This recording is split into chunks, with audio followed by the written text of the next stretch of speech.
दोस्तों, स्वागत है आपके हमारे यूट्यूब चैनल स्टडी अड्डा पे। तो आज की इस वीडियो में हम लोग पढ़ेंगे वर्सेटाइल नेचर ऑफ कार्बन।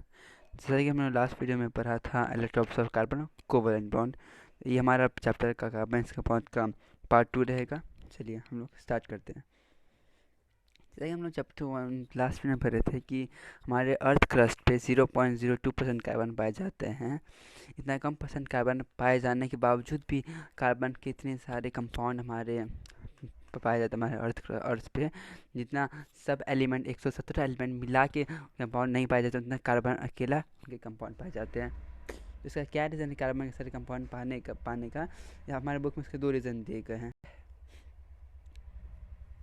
तो पहला रीज़न है कि कैटिनेशन, दूसरा रीज़न है कि वैलेंस ऑफ 4, मतलब कि कार्बन के 4 वैलेंसी होता है, टेट्रा वैलेंसी। उसका दूसरा रीज़न ये हुआ कार्बन से सारे पानी के का पॉइंट पाने का। तो कैटिनेशन क्या होता है? Catenation, carbon has a ability, unique ability to form with other atom of carbon giving rise to large molecules. यानी कार्बन के पास एक एबिलिटी है कि अपने ही कार्बन के अदर एटम के साथ ब्रांच मिला के मिल के एक बड़ा सा ब्रांच लॉन्ग चेन बना सकता है। तो उसे कैटिनेशन कहते हैं। तो वो एक ब्रांच की फॉर्म बना सकते हैं, फिर एक सर्कल लॉन्ग चेन की फॉर्म बना सकते हैं, या फिर एक सर्कल की चेन बना सकते हैं कि कार्बन फिर branch, carbon branch, carbon branch. फिर ऐसे सी यहाँ पे भी हो गया, फिर यहाँ पे भी सी हो गया, फिर यहाँ पे भी सी हो गया। ऐसे करके कार्बन हर जैसे अपना बना सकते हैं। तो एक कैटिनेशन हो गया। यहाँ पे बहुत दिया है saturated compound, unsaturated compound. Saturated compound क्या होता है और अनसैचुरेटेड कंपाउंड क्या होता है? सैचुरेटेड कंपाउंड होता है जब कोई कंपाउंड है कार्बन के सिर्फ सिंगल बॉन्ड से कनेक्ट हो, वो सैचुरेटेड। और अनसैचुरेटेड डबल या फिर ट्रिपल बॉन्ड से कनेक्ट हो, वो अनसैचुरेटेड कहलाता है। ओके। और एग्जाम में आपको पूछ सकते हैं कि और ऐसा कौन सा एलिमेंट है कार्बन के अलावा जो कैल्शियम शो करे, वो सिलिकॉन है। वो 6 से 7 से 8 एटम बना सकता है, बट ये क्यों नहीं बनाते हैं? क्योंकि बहुत ही ज़्यादा रिएक्टिव होता है और कार्बन का जो कंपाउंड होते हैं वो बहुत ही स्टेबल होते हैं, इसलिए कार्बन यूज़ किया जाता है। ओके।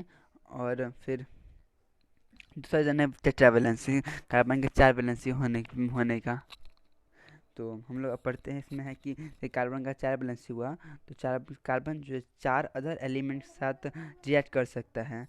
तो ये उसका टेट्रा वैलेंसी हो। कार्बन यहाँ से भी कार्बन, यहाँ से भी कार्बन, यहाँ से भी कार्बन, यहाँ से भी कार्बन, फिर इसके भी 4, फिर यहाँ से भी कार्बन, फिर यहाँ से भी। यही सब रीज़न है कि कार्बन क्यों पाया जाता है। और इसमें आपको एक और बात दिया गया है कि कार्बन का जो कंपाउंड होता है इतना स्ट्रॉन्ग क्यों होता है? क्योंकि स्मॉल साइज इसलिए, और जो जितना ही बड़ा होता है उसका उतना ही बॉन्ड वीक होता है। अब हम लोग पढ़ते हैं ऑर्गेनिक कंपाउंड। ऑर्गेनिक कंपाउंड क्या होता है? तो चलिए, नहीं, जिस कंपाउंड में सिर्फ कार्बन हो उसे ऑर्गेनिक कंपाउंड कहते हैं।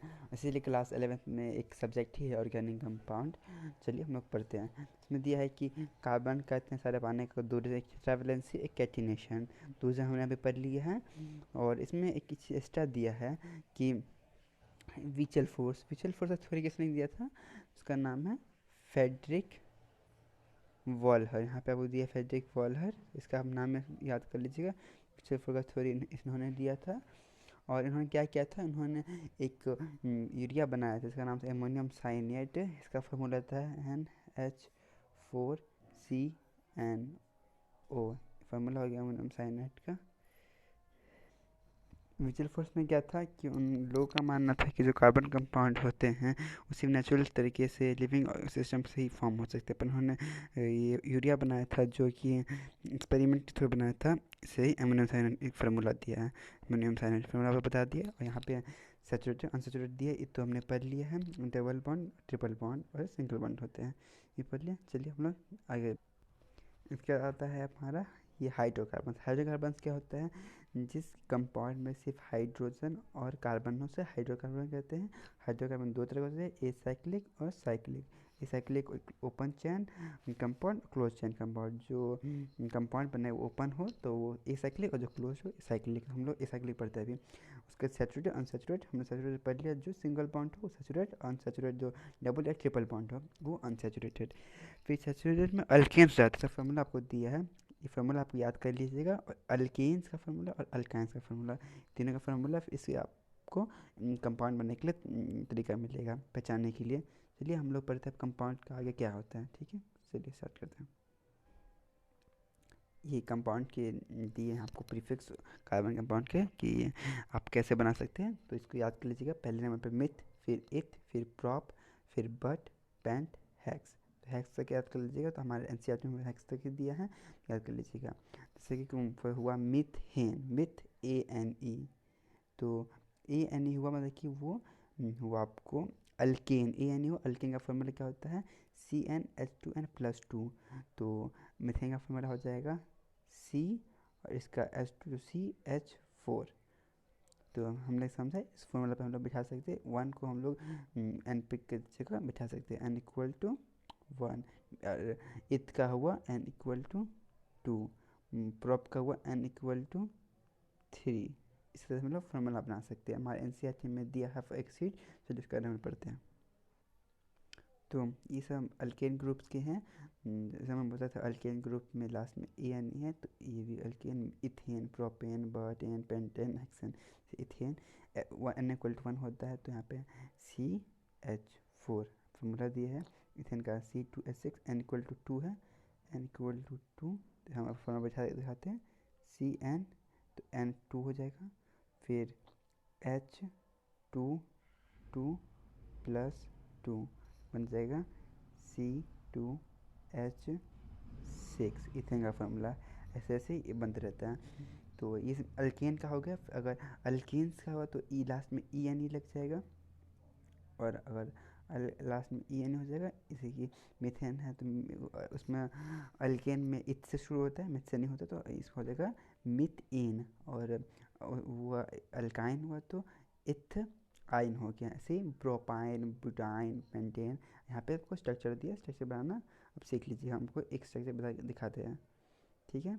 तो जैसे हम लोग इसका बना के दिखाते हैं इथेन का, इसका 2 कार्बन मॉलिक्यूल ऐसे ऐसे, इसी में बताए हम लोग हाइड्रोजन कार्बन के 4 होते हैं, तो एक 4 यहाँ पे, एक यहाँ पे, एक यहाँ पे, एक यहाँ पे, तो ये 6 होगी हाइड्रोजन, और ये 2 होगा, तो फार्मूला बनेगा C2H6। यहाँ पे भी दिया आपको।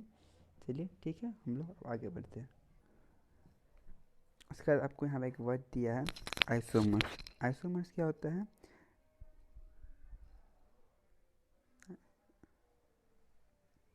आइसोमर्स होता है कि जिसका अगर सेम मॉलिक्यूलर फार्मूला होगा पर डिफरेंट स्ट्रक्चर होता है। कि ये फार्मूला हुआ ब्यूटेन का। ब्यूटेन का जैसे देखिए आप लोग जानते हैं कि ब्यूटेन का मॉलिक्यूलर फार्मूला जानते हैं हम लोग, C4H10 होता है, पर इसका स्ट्रक्चर एक ऐसे ही बन सकता है, एक ऐसे ही बन सकता है। तो आपको ये आइसोमर्स हुआ ब्यूटेन का, तो सेम फार्मूला हुआ पर डिफरेंट स्ट्रक्चर हुआ, तो आइसोमर्स इसे कहते हैं। तो आपको एग्जाम में पूछ सकते हैं ब्यूटेन कितने आइसोमर्स होते हैं, तो 2 होते हैं। और ये आपको दिए हैं आपको साइक्लोहेक्सेन का, साइक्लोहेक्सेन का फॉर्मूला C6H12। हम लोग पढ़ा था क्लोज्ड ए साइक्लिक, साइक्लिक के टाइप हो जाते हैं सैचुरेटेड अनसैचुरेटेड में। एक होते हैं बेंजीन। बेंजीन का आपको डायग्राम दिया है, याद कर बना लिख के टाइप कर लीजिएगा। C6H6 इसका फार्मूला हुआ, इसके हिसाब से डबल बॉन्ड है, अनसैचुरेटेड है तो डबल बॉन्ड हुआ इसमें, ठीक है। ये फार्मूला सब है, स्ट्रक्चर सब, उसको आप बना लीजिएगा। हमारा नेक्स्ट टॉपिक कहता है होमोजेनियस मिक्स होमोजेनिसिटीज। तो वो हम लोग नेक्स्ट वीडियो में पढ़ेंगे होमोजेनिसिटीज। उसमें अल्कोहल सब दिया है, उसके बारे में हम लोग नेक्स्ट वीडियो में पढ़ेंगे। चलिए ये सब हम लोग नेक्स्ट वीडियो में पढ़ेंगे एक अलग से टॉपिक में। यहाँ तक आपको दिया, नॉमेनक्लेचर सब हटा दिया है। तो ठीक है दोस्तों, हम लोग मिलते हैं अपने अगले वीडियो में। Good bye.